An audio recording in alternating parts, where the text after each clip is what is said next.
जैसा बोवोगे वैसा काटोगे। एक गरीब आदमी जिसका नाम रहीम था, जो बहुत नेक और शरीफ इंसान था, जिसने कभी अपनी जिंदगी में किसी गैर औरत को बुरी निगाह से नहीं देखा। उस आदमी के घर की हालत बहुत खराब हो गई थी। नौबत यहाँ तक पहुंच गई कि घर में फाके हो रहे थे। उस आदमी की एक जवान बेटी थी।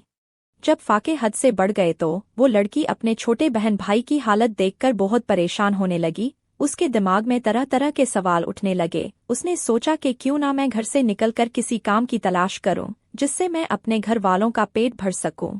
उस लड़की ने ये सोचकर घर से बाहर अपने कदम निकाल लिए और काम की तलाश में बाजार में निकल पड़ी। कभी किसी के घर में काम मांगने गई तो कभी किसी की दुकान में, मगर किसी ने उसे काम नहीं दिया। वो थक हार कर अपने घर वापस लौट आई। कई दिन तक रोज वो ऐसे ही काम की तलाश में घर से बाहर जाती और शाम को थक हार के घर लौट आती। जब कहीं भी उसे कोई काम नहीं मिला तो वो लड़की गलत कदम उठाने पर मजबूर हो गई। दिल में इरादा करके घर से निकली कि आज मैं अपना शरीर बेचूंगी और कुछ खाना खरीदूंगी। वो लड़की घर से बाजार जा पहुंची जिस्म बेचने। लड़की वहां गई और लोगों को अपनी तरफ आकर्षित करना शुरू कर दिया। वो लोगों को अपनी तरफ आकर्षित करने की कोशिश करती रही, लेकिन किसी ने भी उस पर ध्यान नहीं दिया। ध्यान तो दूर, किसी ने उसकी ओर निगाह तक उठाकर नहीं देखा। लोग आते और उसकी ओर नजर उठाए बिना निकल जाते। इसी तरह खड़े खड़े लड़की को शाम हो गई। वो परेशान होकर घर की ओर कदम बढ़ाने लग गई। जब घर पहुंची तो अपने वालिद को परेशानी में देखा। दरवाजे पर बाप ने बेटी को देखा और पूछा, बेटी कहाँ गई थी?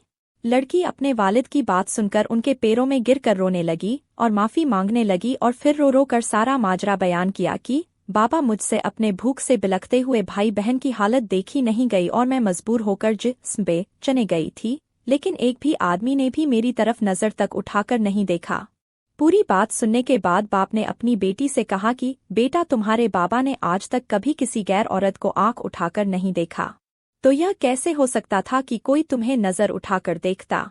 सबक: आप अगर दूसरे के बहन बेटियों को गंदी नजर से देखेंगे तो कल कोई और आपकी बहन बेटियों को गंदी नजर से देखेगा।